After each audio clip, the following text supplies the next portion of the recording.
ਸੋ ਹੁਣ ਚਲੋ ਆਪਾਂ ਜਿਹੜੀ ਇਹ ਗੱਲ ਛੇੜੀ ਹੈ E2 ਨੂੰ ਜਿਹੜਾ ਉਹ ਲੈ ਕੇ, ਇਹ ਕੁਛ ਯੂਰਪੀਅਨ ਮੁਲਕ ਆਪਣਾ ਕੈਨੇਡਾ ਜਿਹੜਾ ਇਸ ਦੇ ਵਿੱਚ ਆਉਂਦਾ ਆ। ਜੇ ਆਪਾਂ ਸ਼ੁਰੂਆਤ ਕਰਦੇ ਹਾਂ ਕੈਨੇਡੀਅਨਸ ਤੋਂ ਹੀ, ਜਿਹੜੇ ਬਹੁਤ ਸਾਰੇ ਜਿਹੜੇ ਟਰੱਕਰਸ ਵੀ ਆ ਜਾਂ ਟਰੱਕ ਡਰਾਈਵਰ ਆ ਜਾਂ ਜਿਨ੍ਹਾਂ ਦੇ ਬਿਜ਼ਨਸਿਸ ਦੋਨੋਂ ਪਾਸੇ ਹੀ ਆ, ਉਹਨਾਂ ਦਾ ਉੱਧਰਲੇ ਪਾਸੇ ਮੇਨ ਬਿਜ਼ਨਸ ਆ, ਪਰ ਉਹ ਆਉਂਦੇ ਜਾਂਦੇ ਜਿਹੜੇ ਉਹ ਰਹਿੰਦੇ ਆ, ਉਹ ਆਪਣੇ ਪਰਿਵਾਰਾਂ ਸਮੇਤ ਆਉਣ ਦੇ ਬਾਰੇ ਅਕਸਰ ਪੁੱਛਦੇ ਰਹਿੰਦੇ ਆ।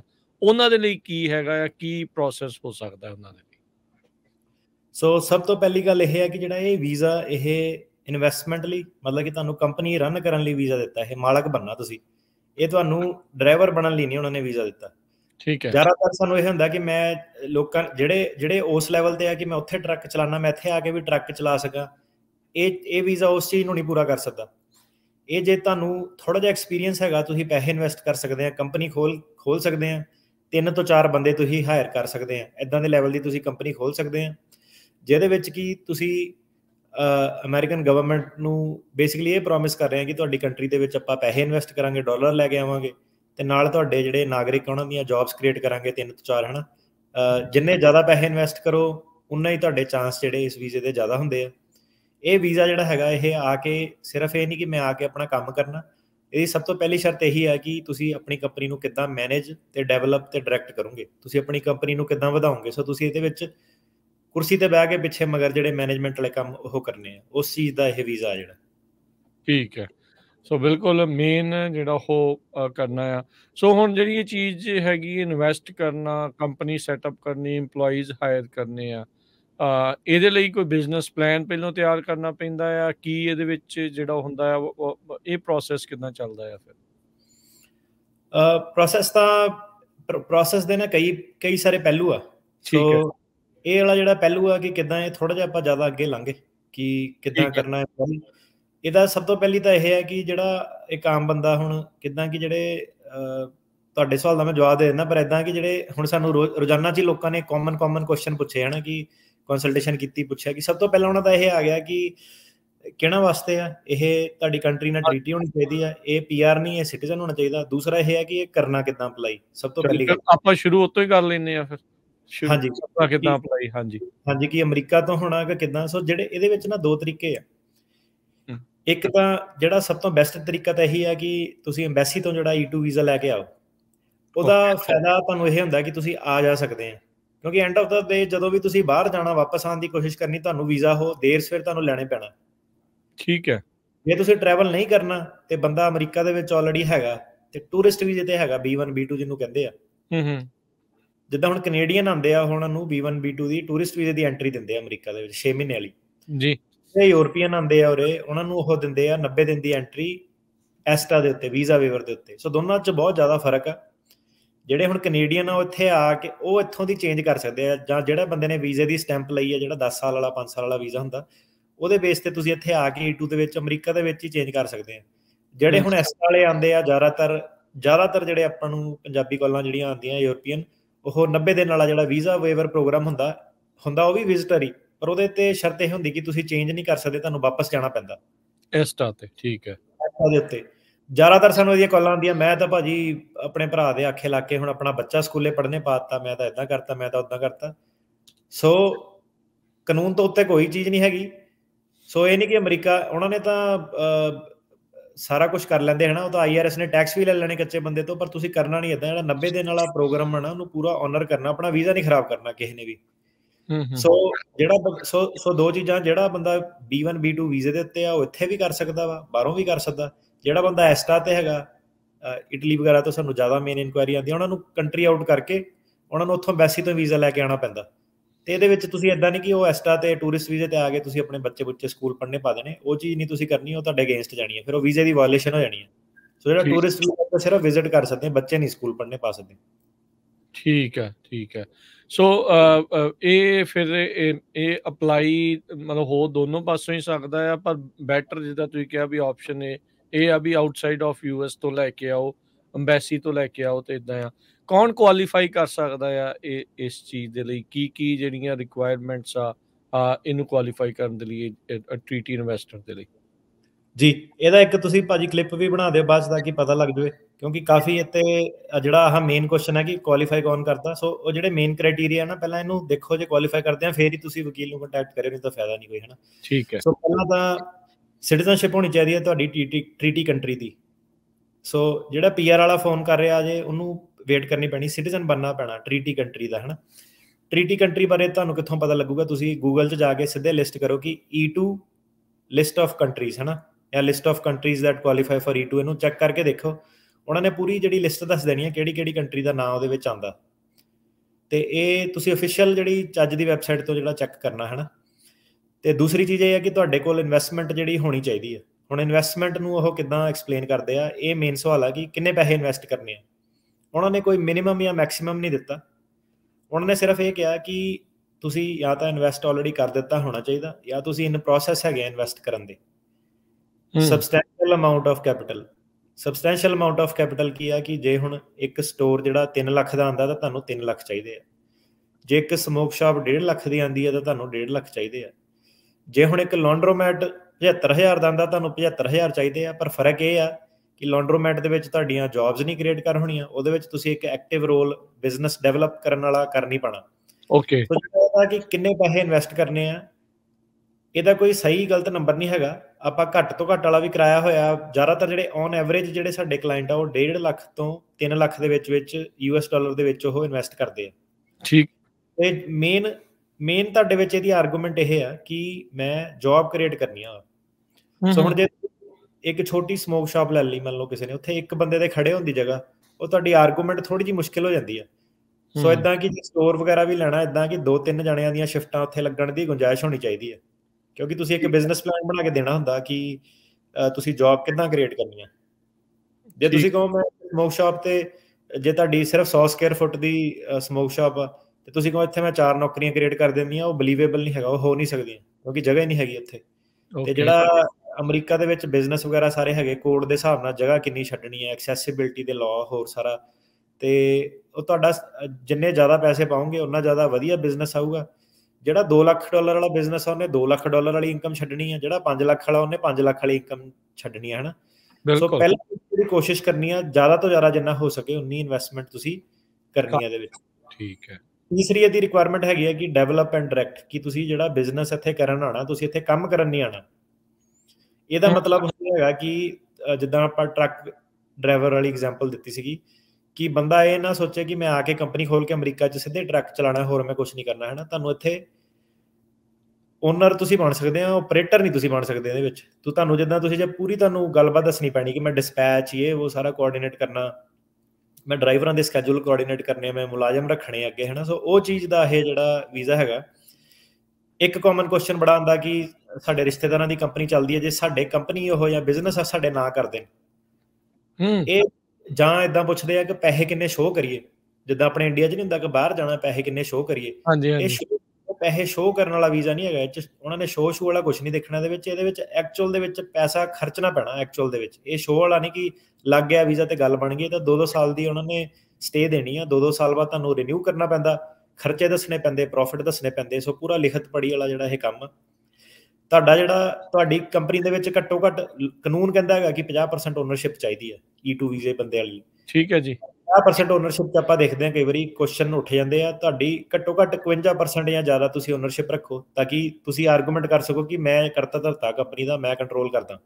ਇਹ ਤੁਹਾਡਾ ਰਿਸ਼ਤੇਦਾਰ ਇਹਦੇ ਵਿੱਚ ਤੁਹਾਡੇ ਨਾਲ, ਤੁਸੀਂ ਰਿਸ਼ਤੇਦਾਰ ਦੀ ਕੰਪਨੀ ਨੂੰ ਖਰੀਦਣਾ ਚਾਹੁੰਦੇ ਆ, ਤੁਹਾਨੂੰ ਪੂਰੀ ਜਿਹੜੀ ਸੇਲ ਪਰਚੇਜ਼ ਉਹ ਕਰਨੀ ਪੈਣੀ, ਉਹਨੂੰ ਪੈਸੇ ਦੇ ਕੇ ਉਹਦਾ ਹਿੱਸਾ ਜਿਹੜਾ ਖਰੀਦਣਾ ਪੈਣਾ। ਤੇ ਉਹ ਵਾਲੇ ਪੈਸੇ ਤੁਹਾਡੇ ਰਿਸ਼ਤੇਦਾਰ ਤੋਂ ਨਹੀਂ ਆਉਣੇ ਚਾਹੀਦੇ ਕਿ ਉਹ ਕਹੇ ਆਲਾ ਫੜ ਪੈਸੇ ਤੇ ਮੇਰੇ ਬਿਜ਼ਨਸ ਮੇਰੇ ਕੋਲ ਖਰੀਦ ਲਾ ਤੇ ਵਾਪਸ ਮੈਨੂੰ ਹੀ ਦੇ ਦੇ। ਇਦਾਂ ਦੀਆਂ ਕਲੋਜ਼ ਲੂਪ ਨਹੀਂ ਤੁਸੀਂ ਕ੍ਰੀਏਟ ਕਰ ਸਕਦੇ। ਉਹ ਵਾਲੇ ਟਾਈਮ ਜਿਹੜੇ ਸੀਗੇ ਉਹ ਲੰਘ ਗਏ 1980 ਦੇ ਵਿੱਚ, 90 ਮਨੀ ਨੂੰ ਫੋਲੋ ਕਰਦੇ ਆਏ ਹੁਣ ਪੂਰਾ। ਹਾਂਜੀ, ਮਤਲਬ ਇਹਦੇ ਵਿੱਚ ਐਕਚੁਅਲ ਸੇਲ ਪਰਚੇਜ਼ ਜਿਹੜੀ ਉਹ ਹੋਣੀ ਚਾਹੀਦੀ ਹੈ। ਠੀਕ ਹੈ।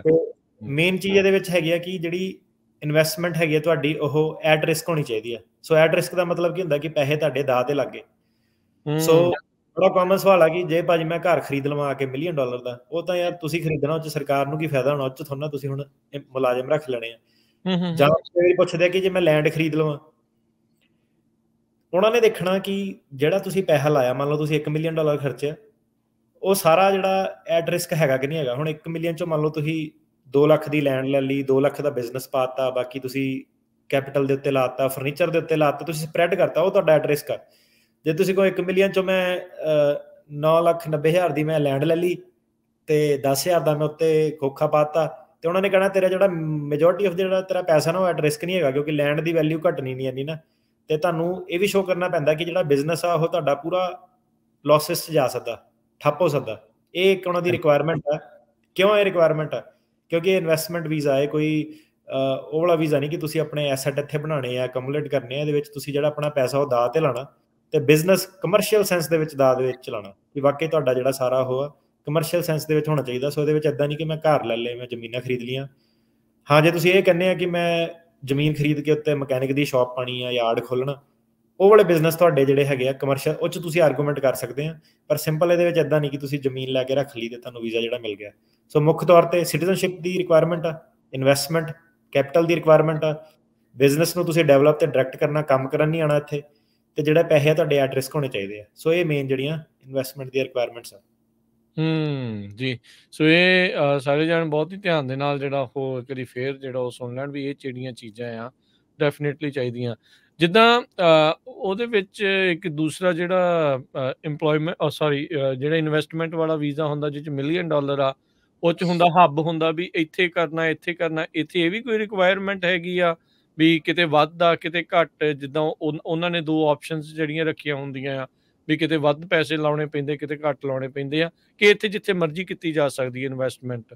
ਇਹ ਜਿੱਥੇ ਮਰਜ਼ੀ ਕੀਤੀ ਜਾ ਸਕਦੀ ਆ। ਸੋ ਓਬਵੀਅਸਲੀ ਜੇ ਹੁਣ ਕੋਈ ਕੈਲੀਫੋਰਨੀਆ 'ਚ ਬਿਜ਼ਨਸ ਲਵੇ ਉਹ ਮਹਿੰਗਾ ਆਉਣਾ, ਕੋਈ ਐਲਾਬਾਮਾ 'ਚ ਲਵੇ ਉਹ ਸਸਤਾ ਆਉਣਾ। ਠੀਕ ਹੈ। ਨਾਲੇ ਥੋੜਾ ਜਿਹਾ ਰੇਸਿਜ਼ਮ ਦੇਖਣ ਨੂੰ ਮਿਲਣਾ ਨਾਲ। ਰੀਅਲ ਅਮਰੀਕਾ ਵੀ ਆ ਜਾਣਾ ਹੈ। ਸੋ ਜਿੱਦਾਂ ਤੁਸੀਂ ਪਹਿਲਾਂ ਦੱਸਿਆ ਵੀ ਮਨੀ 1.5 ਲੱਖ ਵੀ ਹੋ ਸਕਦੀ, 3 ਵੀ ਹੋ ਸਕਦੀ ਆ। ਸੋ ਇਹ ਸਬਸਟੈਂਸ਼ੀਅਲ ਅਮਾਊਂਟ ਆਪਾਂ ਅਕਸਰ ਜਿਹੜਾ ਉਹ ਸੁਣਦੇ ਆ।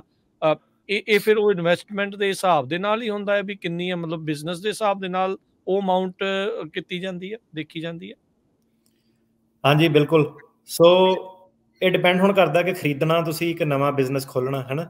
ਸੋ ਮੇਨ ਜਿਹੜੀ ਉਹਨਾਂ ਨੇ ਇਹ ਦੇਖਣਾ ਕਿ ਕਮਰਸ਼ੀਅਲ ਸੈਂਸ ਦੇ ਵਿੱਚ ਐਟ ਰਿਸਕ ਚੱਲ ਗਿਆ ਇਹਦਾ ਪੈਸਾ। ਤੇ ਦੂਸਰੀ ਚੀਜ਼ ਉਹਨਾਂ ਨੇ ਇਹ ਦੇਖਣੀ ਆ ਕਿ ਜੋ ਇਹ ਕਹਿ ਰਿਹਾ ਕਿ ਜਿੱਦਾਂ ਹੁਣ ਬੰਦਾ ਕਵੇ ਮੈਂ ਪੀਜ਼ਾ ਖੋਲ ਕੇ 10 EMPLOYE ਰੱਖ ਲੈਣੇ ਆ, ਤੇ ਬੰਦਾ ਕਹਿ ਰਿਹਾ ਕਿ ਮੇਰੇ ਕੋਲ ਸਿਰਫ $1,00,000 ਹੀ, ਉਹਨੇ ਕਹਿਣਾ ਇਹ ਤਾਂ ਤੇਰਾ ਹੋ ਹੀ ਨਹੀਂ ਸਕਦਾ। ਸੋ ਜਿਹੜਾ ਇਹਦੇ ਵਿੱਚ ਤੁਹਾਡਾ ਬਿਜ਼ਨਸ ਪਲਾਨ ਹੁੰਦਾ ਉਹ ਅਸਲੀ ਹੋਣਾ ਚਾਹੀਦਾ, ਕਿ ਉਹਨਾਂ ਨੇ ਇਹ 'ਚ ਬਿਜ਼ਨਸ ਪਲਾਨ ਰਾਈਟਰ ਇੱਕ ਹਾਇਰ ਕਰਨਾ ਪੈਂਦਾ, ਜਿਹੜਾ ਫਾਈਨੈਂਸ਼ੀਅਲ ਤੌਰ 'ਤੇ ਤੁਹਾਨੂੰ ਪ੍ਰੋਜੈਕਸ਼ਨਸ ਬਣਾ ਕੇ ਅਗਲੇ ਸਾਲ ਇਹਨਾਂ ਦੇ ਇੰਨੇ ਪੈਸੇ ਖਰਚ ਆਉਣਾ, ਇੰਨੀ ਇਹਨਾਂ ਨੂੰ ਇਨਕਮ ਆਉਣੀ ਆ, ਸਾਡੀ ਮਾਰਕੀਟ ਸਟੱਡੀ ਆ। ਤੇ ਉਸ ਸੈਂਸ ਦੇ ਵਿੱਚ ਉਹਨਾਂ ਨੇ ਦੇਖਣਾ ਕਿ ਜਿੱਥੇ ਬਿਜ਼ਨਸ ਖੋਲ ਰਹੇ ਆ, ਜੋ ਇਹ ਚੀਜ਼ ਕਹਿ ਰਹੇ ਆ ਕਿ ਹੁਣ ਬੰਦਾ ਕਵੇ ਮੈਂ ਕਾਰ ਡੀਲਰਸ਼ਿਪ ਖੋਲ੍ਹਣੀ, ਉਹਨੇ ਕਹਿਣਾ $10 ਮਿਲੀਅਨ ਤੇਰਾ ਲੱਗਣਾ ਹੈ ਨਾ। ਜੇ ਬੰਦਾ ਕਵੇ ਮੈਂ ਸਮੋਕ ਸ਼ਾਪ ਖੋਲ੍ਹਣੀ, ਉਹਦਾ 1,00,000 1.5 ਲੱਖ ਜੋ ਵੀ ਬਿਜ਼ਨਸ ਦੀ ਕਾਸਟ ਹੈ ਨਾ। ਸੋ ਇਮੀਗ੍ਰੇਸ਼ਨ ਵਾਲਿਆਂ ਨੂੰ ਵੀ ਜਿਹੜੀ ਇਹਨਾਂ ਦੀ ਇਹ ਡਿਵੀਜ਼ਨ ਹੈ ਇਨਵੈਸਟਮੈਂਟ ਵਾਲੀ, ਇਹਨਾਂ ਨੂੰ ਵੀ ਨੌਲੇਜ ਜਿਹੜੀ ਹੈਗੀ ਆ, ਤੇ ਇਹਨਾਂ ਨੇ ਇਹ ਦੇਖਣਾ ਕਿ ਜੋ ਇਹ ਕਹਿ ਰਿਹਾ ਕਿ ਉਹ ਕਰ ਸਕਦਾ ਕਿ ਇਹ ਨਹੀਂ ਕਰ ਸਕਦਾ। ਸੋ ਕਿੰਨੇ ਪੈਸੇ ਇਨਵੈਸਟ ਕਰਨੇ ਆ, ਕੋਈ ਇਹਦਾ ਮੈਜਰੇਬਲ ਨੰਬਰ ਨਹੀਂ ਹੈ। ਸਾਡਾ ਇੱਕ ਕਲਾਇੰਟ ਸੀਗਾ, ਉਹਦਾ ਕੈਨੇਡਾ ਤੋਂ ਸੀਗਾ, ਤੇ ਉਹਨਾਂ ਦਾ ਜਿਹੜੇ 1-2 ਵਾਰੀ ਉਹਨਾਂ ਦਾ ਜਿਹੜਾ ਵੀਜ਼ਾ ਸੀਗਾ E2 ਡਿਨਾਈ ਹੋ ਗਿਆ ਸੀਗਾ ਸਾਡੇ ਤੇ ਆਉਣ ਤੋਂ ਪਹਿਲਾਂ। ਤੇ ਜਦੋਂ ਸਾਡੇ ਕੋਲ ਆਏ ਫਿਰ ਆਪਾਂ ਪੁੱਛਿਆ ਕਿ ਕਿੱਦਾਂ, ਕੀ ਹਿਸਾਬ ਕਿਤਾਬ ਆ, ਤੇ ਆਪਾਂ ਦੇਖਿਆ ਕਿ ਜਿਹੜੇ ਪੁਰਾਣੇ ਵੀਜ਼ੇ ਡਿਨਾਈ ਹੋਏ ਨੇ ਉਹ ਸਿਰਫ ਇਸ ਕਰਕੇ ਡਿਨਾਈ ਹੋਏ ਸੀਗੀ ਕਿ ਇੱਕ ਵਾਰੀ ਕਿਤੇ ਓਨਰਸ਼ਿਪ ਨਹੀਂ ਲਿਖੀ, ਉਹਨਾਂ ਨੇ ਲਿਖੀ ਕਿ 50-50 ਕਰਨਾ ਵਾ, ਕਿਤੇ ਉਹਨਾਂ ਦੇ ਪੈਸੇ ਘੱਟ ਸੀਗੇ। ਤੇ ਫਿਰ ਜਦੋਂ ਮੇਨ ਡਿਟੇਲ 'ਚ ਗੱਲ ਹੋਈ ਕਿ ਕਿੰਨਾ ਕੁ ਇਰਾਦਾ ਤੁਹਾਡਾ ਕਿ ਕੈਨੇਡਾ ਛੱਡ ਕੇ ਅਮਰੀਕਾ ਆਉਣਾ, ਉਹਨਾਂ ਦੇ 3 ਕੁ ਰੈਸਟੋਰੈਂਟ ਸੀਗੇ ਟੋਰਾਂਟੋ ਵਾਲੇ ਏਰੀਆ ਦੇ ਵਿੱਚ, ਤੇ ਉਹਨਾਂ ਨੇ ਕਿਹਾ ਆਉਣਾ ਹੀ ਆਉਣਾ ਆਪਾਂ, ਹੈ ਨਾ, ਕਿ ਇੱਥੇ ਆਉਣਾ ਹੀ ਆਉਣਾ। ਤੇ ਫਿਰ ਉਹਨਾਂ ਨੇ ਜੇ ਆਉਣਾ ਹੀ ਆਉਣਾ ਤਾਂ ਉਹਨਾਂ ਨੂੰ ਕਿਹਾ ਕਿ ਤੁਸੀਂ ਯਾਰ ਪੈਸੇ ਜ਼ਿਆਦਾ ਪਾਓ। ਉਹਨਾਂ ਨੇ ਗਰਾਊਂਡ ਅਪ ਜਿਹੜਾ ਰੈਸਟੋਰੈਂਟ ਖੋਲ੍ਹਿਆ, ਪੂਰੇ ਫੁੱਲ ਜਿੱਦਾਂ ਪੈਸੇ ਪੂਸੇ ਕੰਟਰੀਬਿਊਟ ਕੀਤੇ। ਬਾਏ ਦਾ ਟਾਈਮ ਆਪਾਂ ਇਮੀਗ੍ਰੇਸ਼ਨ ਨਾਲ ਡੀਲ ਕਰਦੇ ਸੀਗੇ, ਆਲਰੇਡੀ ਉਹਨਾਂ ਦੇ 10 EMPLOYE ਹੋ ਵੀ ਗਏ ਸੀਗੇ, ਰੈਸਟੋਰੈਂਟ ਵੀ ਜਿਹੜਾ ਚੱਲ ਪਿਆ ਸੀਗਾ। ਤੇ ਉਹ ਫਿਰ ਜਦੋਂ ਉਹਨਾਂ ਨੇ ਵੀਜ਼ੇ ਤੇ ਗਏ, ਉਹਨਾਂ ਨੇ ਸਵਾਲ ਹੀ ਨਹੀਂ ਕੋਈ ਪੁੱਛਿਆ, ਉਹ ਫਿਰ ਆਪੇ ਜਿਹੜਾ ਬਿਜ਼ਨਸ ਉਹ ਆਪ ਹੀ ਬੋਲਦਾ ਸਭ ਕੁਝ, ਹੈ ਨਾ। ਇਹਦੇ ਵਿੱਚ ਜਿਹੜਾ ਲਾਇਰ ਦਾ ਕੰਮ ਆ ਉਹਨੂੰ ਹੈਗਾ ਤੁਹਾਡੀ ਪੇਸ਼ਕਸ਼ ਕਰਨੀ, ਬਿਜ਼ਨਸ ਕੀ ਆ। ਐਕਚੁਅਲ ਦੇ ਵਿੱਚ ਉਹਨਾਂ ਨੇ ਇਹ ਦੇਖਣਾ ਕਿ ਪੈਸਾ ਕਿੰਨਾ ਕੁ ਖਰਚਿਆ ਇਹਨੇ, ਕਿ ਵਾਕਈ ਇਹ ਜੋਬ ਕ੍ਰੀਏਟ ਕਰ ਰਿਹਾ ਕਿ ਨਹੀਂ ਕਰ ਰਿਹਾ। ਤੇ ਜਿੰਨੇ ਜ਼ਿਆਦਾ ਪੈਸੇ ਤੁਸੀਂ ਖਰਚੋਗੇ ਉਨੇ ਜ਼ਿਆਦਾ ਤੁਹਾਡੇ ਚਾਂਸ ਆ। ਤੇ ਕਈ ਵਾਰੀ ਇਦਾਂ ਹੁੰਦਾ ਕਿ ਬੰਦਾ ਘੱਟ ਪੈਸੇ ਖਰਚ ਦਿੰਦਾ, ਉਹਦਾ ਡਿਨਾਈ ਹੋ ਜਾਂਦਾ, ਫਿਰ ਉਹ ਵਾਪਸ ਡਰਾਇੰਗ ਬੋਰਡ ਤੇ ਜਾਂਦਾ, ਫਿਰ ਦੁਬਾਰਾ ਜ਼ਿਆਦਾ ਪੈਸੇ ਖਰਚ ਕੇ ਦੁਬਾਰਾ ਜਦੋਂ ਫਾਈਲ ਕਰਦਾ ਤੇ ਉਦੋਂ ਕਈ ਵਾਰੀ ਉਹਦਾ ਦਾਅ ਲੱਗ ਜਾਂਦਾ। ਸੋ ਇਹ ਹੈ ਕਿ ਪਹਿਲੀ ਸੱਟੇ ਤੁਸੀਂ ਜਿਹੜਾ ਹੈਗਾ ਵੱਧ ਤੋਂ ਵੱਧ ਪੈਸੇ ਜਿਹੜਾ ਜਿੰਨਾ ਕਰ ਸਕਦੇ ਆ ਮੈਕਸਿਮਮ, ਵੀ ਜਿਹੜਾ ਤੁਸੀਂ ਉਹ ਸੇਫ ਜ਼ੋਨ ਦੇ ਵਿੱਚ ਐਟਲੀਸਟ ਪਾਸ ਹੋਣ ਵਾਲੀ ਜਿਹੜੀ ਜ਼ੋਨ ਦੇ ਵਿੱਚ ਬੰਦਾ ਜਿਹੜਾ ਉਹ ਰਵੇ। ਹੁਣ ਜਿਹੜੀਆਂ ਰਿਕੁਆਇਰਮੈਂਟਸ, ਜਿੱਦਾਂ ਤੁਸੀਂ ਰੈਸਟੋਰੈਂਟ ਦੀ ਐਗਜ਼ਾਮਪਲ ਦਿੱਤੀ, ਉਹਨਾਂ ਨੇ ਗਰਾਊਂਡ ਅਪ ਕੀਤਾ, EMPLOYE ਆਲਰੇਡੀ ਬਿਜ਼ਨਸ ਸ਼ੁਰੂ ਵੀ ਹੋ ਗਿਆ, ਤੇ ਉਹ EMPLOYE ਵੀ ਜਿਹੜੇ ਉਹ ਆ ਗਏ। ਸੋ ਸਾਈਜ਼ ਆਫ ਬਿਜ਼ਨਸ, ਇਹਦੀ ਵੀ ਕੋਈ ਮਿਨੀਮਮ ਰਿਕੁਆਇਰਮੈਂਟ ਆ ਵੀ 4 ਜੋਬਾਂ 5 ਜੋਬਾਂ 10 ਜੋਬਾਂ ਵੀ ਕਿੰਨੀਆਂ ਜਿਹੜੀਆਂ ਕ੍ਰੀਏਟ ਹੋਣੀਆਂ ਚਾਹੀਦੀਆਂ ਇਹਦੇ ਜ਼ਰੀਏ? ਜਿਹੜਾ ਸਾਈਜ਼ ਆਫ ਬਿਜ਼ਨਸ ਆ, ਉਹਨਾਂ ਨੇ ਲਿਖਿਆ ਨਹੀਂ ਕਿ ਕਿੰਨੀਆਂ ਜੌਬਸ ਤੁਹਾਡੀਆਂ ਕ੍ਰੀਏਟ ਹੋਣੀਆਂ ਚਾਹੀਦੀਆਂ। ਆਪਾਂ ਤਾਂ ਹੁਣ ਜਿੱਦਾਂ ਮੈਕਸਿਮਮ ਤਾਂ ਜੋ ਜਿੰਨੀਆਂ ਜ਼ਿਆਦਾ ਉਨੀਆਂ ਬੈਟਰ, ਪਰ ਆਪਾਂ ਇਹ ਦੇਖਦੇ ਹਾਂ ਕਿ ਕਈ ਵਾਰੀ ਹੁਣ ਦੇਖੋ, ਜੇ ਤਾਂ ਇੱਕ ਹੀ ਜੌਬ ਆ ਬੰਦੇ ਦੀ ਆਪਣੀ, ਉਹਨੇ ਤਾਂ ਕਹਿਣਾ ਤੂੰ ਯਾਰ ਕੰਮ ਹੀ ਕਰੀ ਜਾਂਦਾ, ਤੇਰਾ ਤਾਂ ਕੋਈ ਗੱਲ ਸੁਣਨ ਵਾਲਾ ਹੈ ਨਹੀਂ। ਮਤਲਬ ਘੱਟੋ ਘੱਟ ਇਹਦੇ ਵਿੱਚ ਤੁਹਾਨੂੰ ਇੱਕ EMPLOYEE ਤੇ ਚਾਹੀਦਾ ਹੀ ਹੋਣਾ। ਜੇ ਤੁਸੀਂ ਕਹੋ ਮੈਂ ਕੰਟਰੋਲ ਕਰਦਾ, ਹੁਣ ਇੱਕ EMPLOYEE ਵੀ ਸਾਰਾ ਕੁਝ ਨਹੀਂ ਕਰ ਸਕਦਾ। ਸੋ ਸਾਡਾ ਇਹਦੇ ਵਿੱਚ ਮੈਜਿਕ ਨੰਬਰ ਕੋਈ ਇਦਾਂ ਦਾ ਹੈ ਨਹੀਂਗਾ। ਪਰ ਜੇ ਤੁਸੀਂ ਕਹੋ ਕਿ ਗੈਸ ਨੰਬਰ ਕਿਹੜਾ, ਉਹ ਹੈਗਾ ਕਿ 3 ਤੋਂ 4 ਘੱਟੋ ਘੱਟ ਜੌਬਸ ਤੁਹਾਡੀਆਂ ਜਿਹੜੀਆਂ ਕ੍ਰੀਏਟ ਹੋਣ ਦੀ ਖਮਤਾ ਜਿਹੜੀ ਹੋਣੀ ਚਾਹੀਦੀ ਹੈ, ਕਿ ਛੋਟਾ ਤੁਸੀਂ ਇੱਕ ਫਰੈਂਚਾਈਜ਼ ਬਿਜ਼ਨਸ ਪਾਓ ਜਿਹੜਾ ਮਲਟੀਪਲ ਜਿਹਦੇ ਵਿੱਚ ਸ਼ਿਫਟਸ ਲੱਗਣ। ਤੇ ਦੂਸਰਾ ਕਿ ਇਹਦੇ ਵਿੱਚ ਇੱਕ ਚੀਜ਼ ਆ ਜਾਂਦੀ ਹੈ ਕਿ ਮਾਰਜਨਲ ਐਂਟਰਪ੍ਰਾਈਜ਼ ਕੀ ਹੁੰਦਾ, ਕਿ ਜਿਹੜਾ ਤੁਹਾਨੂੰ ਬਿਜ਼ਨਸ ਇਨਕਮ ਛੱਡ ਰਿਹਾ। ਹੁਣ ਕਈ ਵਾਰੀ ਆਪਾਂ ਦੇਖਦੇ ਹਾਂ ਕਿ ਉਹਨੇ ਬੰਦੇ ਟੈਕਸ ਟੂਕਸ ਬਚਾਉਣ ਲਈ ਆਪਣੇ ਆਪ ਨੂੰ ਸੈਲਰੀ ਘੱਟ ਦਿੰਦੇ ਆ ਜਾਂ ਲਾਸ ਸ਼ੋ ਕਰਦੇ ਆ। ਸੋ ਉਹਨਾਂ ਦੀ ਪਹਿਲੀ ਰਿਕੁਆਇਰਮੈਂਟ ਇਹ ਹੈ ਕਿ ਇਹ ਮਾਰਜਨਲ ਐਂਟਰਪ੍ਰਾਈਜ਼ ਨਹੀਂ ਹੋਣਾ ਚਾਹੀਦਾ। ਤੁਸੀਂ ਆਪਣਾ ਦੇਸ਼ ਇਸ ਕਰਕੇ ਨਹੀਂ ਛੱਡ ਕੇ ਆਉਣਾ ਕਿ ਤੁਸੀਂ ਕਹੋ ਇੱਥੇ ਆ ਕੇ ਮੈਂ $30,000 ਕਮਾਣੇ ਆ। ਤੁਹਾਨੂੰ ਇਹ ਪ੍ਰੋਫਿਟੇਬਲ ਕਰਨਾ ਕਿ ਜੋ ਹੁਣ ਮੰਨ ਲਓ ਕਿ ਸੈਨੋਜ਼ ਵਿੱਚ ਰਹਿਣ ਲਈ ਜੇ ਐਵਰੇਜ ਬੰਦੇ ਦਾ $60,000 ਦਾ ਖਰਚਾ ਆਉਂਦਾ ਸਾਲ ਦਾ, ਤੇ ਤੁਹਾਨੂੰ ਉਹ ਜਿਹੜਾ ਨੰਬਰ ਆ ਉਹ ਬੀਟ ਕਰਨਾ ਪੈਣਾ। ਮਤਲਬ ਕਿ ਤੁਸੀਂ ਇਹ ਨਹੀਂ ਕਿ ਬਿਲਕੁਲ ਮਿਨੀਮਮ ਵੇਜ ਲੈਵਲ ਤੇ ਆਪਰੇਟ ਕਰਨਾ, ਕਿਉਂਕਿ ਤੁਸੀਂ ਬਿਜ਼ਨਸ ਨੂੰ ਡਿਵੈਲਪ ਤੇ ਡਾਇਰੈਕਟ ਕਰ ਰਹੇ ਆ। ਸੋ ਇੱਕ ਦਿਹਾੜੀਦਾਰ ਬੰਦੇ ਤੋਂ ਉੱਤੇ ਉੱਠ ਕੇ ਤੁਹਾਨੂੰ ਜਿਹੜੀ ਆਪਣੀ ਮਾਰਜਨੈਲਿਟੀ ਬੀਟ ਜਿਹੜੀ ਕਰਨੀ ਪੈਣੀ ਹੈ। ਕਹਿਣ ਦਾ ਮਤਲਬ ਕਿ 60,000 70,000 ਆਮ ਔਨ ਐਵਰੇਜ ਤੁਹਾਡੀ ਜਿਹੜੀ ਇਹਦੇ ਵਿੱਚ ਸਾਲਾਨਾ ਇਨਕਮ ਜਿਹੜੀ ਹੋਣੀ ਚਾਹੀਦੀ ਹੈ W2 ਤੇ, ਕਿਉਂਕਿ ਤੁਸੀਂ ਆਪਣੇ ਆਪ ਨੂੰ ਵੀ ਇਹਦੇ ਵਿੱਚ ਤਨਖਾਹ ਜਿਹੜੀ ਦੇਣੀ ਹੈ। ਜੀ ਬਿਲਕੁਲ। ਸੋ ਇਹ ਸਾਰੀਆਂ ਚੀਜ਼ਾਂ ਨੋਟ ਕਰਨ ਵਾਲੀਆਂ ਆ। ਇਹ ਇੱਕ ਵਾਰੀ ਫੇਰ ਦੱਸਦੇ ਜਾਈਏ ਵੀ ਇਹ ਉਹਨਾਂ ਦੇ ਲਈ ਆ ਜਿਹੜੇ E2 ਟ੍ਰੀਟੀ ਵਾਲੀਆਂ ਕੰਟਰੀਜ਼ ਦੇ ਸਿਟੀਜ਼ਨ ਨੇ, ਪਰਮਾਨੈਂਟ ਰੈਜ਼ੀਡੈਂਟ ਦੇ ਲਈ ਵੀ ਨਹੀਂ, ਸਿਟੀਜ਼ਨ ਦੇ ਲਈ ਜਿਹੜਾ ਹੈਗਾ। ਯੂਰਪੀਅਨ ਸਿਟੀਜ਼ਨ ਵੀ ਹੈਗੇ ਨੇ ਕਈ ਯੂਰਪ ਦੀਆਂ ਕੰਟਰੀਜ਼ ਦੇ, ਤੇ ਕੈਨੇਡਾ ਜਿਹੜਾ ਆ ਉਸ ਦੇ ਵਿੱਚ ਇਹ ਆਉਂਦਾ ਆ। ਇੱਕ ਅਕਸਰ ਫਿਰ ਨਾਲ ਸਵਾਲ ਇਹ ਵੀ ਆ ਜਾਂਦਾ, ਚਲੋ ਜਿਹੜਾ ਵੀ ਆਉਂਦਾ ਆ ਬਿਜ਼ਨਸ ਦੇ ਲਈ, ਕੀ ਇਹ ਇੰਡੀਵਿਜੂਅਲ ਹੁੰਦਾ, ਡੈਰੀਵੇਟਿਵ ਵੀ ਹੁੰਦੇ ਆ, ਕੀ ਨਾਲ ਆਪਣੇ EMPLOYEES ਵੀ ਲਿਆਂਦੇ ਜਾ ਸਕਦੇ ਆ? ਜੇ ਇਹਦੇ ਵਿੱਚ ਆਪਾਂ ਤੁਹਾਨੂੰ ਪੁੱਛੀਏ ਤਾਂ ਬਿਲਕੁਲ EMPLOYEES ਵੀ ਲਿਜਾਏ ਜਾ ਸਕਦੇ ਆ, ਪਰ ਉਹ ਆਪਣੇ ਹੁਣ ਜਿਹੜਾ ਜ਼ਿਆਦਾਤਰ ਜਿੱਦਾਂ ਪੰਜਾਬੀ ਜਿਹੜੇ ਆਏ ਆਪਣੇ, ਉਹਨਾਂ ਵਾਸਤੇ ਨਹੀਂ ਉਹ ਚੀਜ਼ ਜਿਹੜੀ ਹੈਗੀ। ਇਹ ਜਿਹੜਾ ਥੋੜੀ ਜਿਹੀ ਐਡਵਾਂਸ ਲੈਵਲ ਤੇ ਕੰਪਨੀ ਜੇ ਕਿਸੇ ਨੇ ਖੋਲੀ, ਟੈਕ ਟੁੱਕ ਵਾਲੀ ਖੋਲੀ ਜਾਂ ਇਦਾਂ ਖੋਲਿਆ ਜਿਹਦੇ ਵਿੱਚ ਤੁਹਾਡੇ ਕਿ ਦੋਨੋਂ ਬੰਨੇ ਕੰਪਨੀਆਂ ਜਿਹੜੀਆਂ ਚੱਲਦੀਆਂ ਪਈਆਂ, ਅਮਰੀਕਾ ਦੇ ਵਿੱਚ ਵੀ ਕੰਪਨੀ ਚੱਲਦੀ ਪਈ ਆ, ਫੋਰਨ ਕੰਟਰੀ ਦੇ ਵਿੱਚ ਵੀ ਕੰਪਨੀ ਜਿਹੜੀ ਉਹ ਚੱਲਦੀ ਪਈ ਆ, ਤੇ ਜਿਹੜਾ ਤੁਹਾਡਾ ਉਧਰਲਾ ਮੁਲਾਜ਼ਮ ਆ ਕੰਪਨੀ ਦੇ ਵਿੱਚ ਕੰਮ ਕਰਦਾ, ਤੇ ਉਹਨੂੰ ਤੁਸੀਂ ਤੇ ਡਿਗਰੀ ਲੈਵਲ ਵਾਲੀ ਉਹਦੀ ਜਿਹੜੀ ਪੋਜੀਸ਼ਨ ਹੈਗੀ ਆ ਜਿੱਦਾਂ ਇੰਜੀਨੀਅਰ ਹੋ ਗਿਆ, ਇਸ ਲੈਵਲ ਦੇ ਅਕਾਊਂਟੈਂਟ ਹੋ ਗਿਆ, ਇਦਾਂ ਦੇ ਲੈਵਲ ਦੀਆਂ ਜਿਹੜੀਆਂ ਪੋਜੀਸ਼ਨ ਜੇ ਹੈਗੀਆਂ, ਤੇ ਉਹ ਜਿਹੜਾ EMPLOYEE ਤੁਸੀਂ ਲੈ ਕੇ ਆਣਾ ਉਹ ਵੀ ਉਸੇ ਕੰਟਰੀ ਦਾ ਨਾਗਰਿਕ ਹੋਣਾ ਚਾਹੀਦਾ, E2 ਕੰਟਰੀ ਦਾ। ਠੀਕ ਹੈ।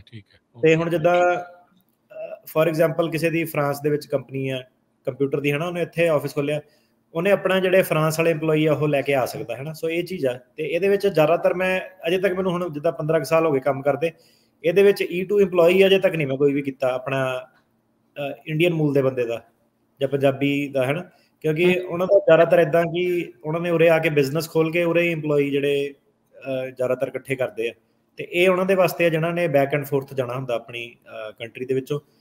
ਇਹਦੇ ਅੱਜ ਦਾ ਟੌਪਿਕ ਉਹ ਨਹੀਂ ਹੈਗਾ, ਪਰ ਜੇ ਕੋਈ ਆਪਣਾ ਇੰਡੀਅਨ ਬੰਦਾ, ਉਹਦਾ ਜੇ ਕੋਈ ਬਿਜ਼ਨਸ ਆਲਰੇਡੀ ਚੱਲਦਾ ਪਿਆ ਵਾ ਕਿਸੇ ਹੋਰ ਕੰਟਰੀ ਦੇ ਵਿੱਚ, ਤੇ 10-15 ਤੋਂ ਜ਼ਿਆਦਾ EMPLOYEE ਉਹਦੇ ਹੈਗੇ ਆ, ਤੇ ਉਹਨੂੰ ਪਤਾ ਕਿ ਅਮਰੀਕਾ ਆ ਕੇ ਮੈਂ ਕੀ ਕਰਨਾ, ਤੇ ਇੱਕ L1 ਵੀਜ਼ੇ ਦੀ ਵੀ ਆਪਸ਼ਨ ਆ ਜਾਂਦੀ ਆ।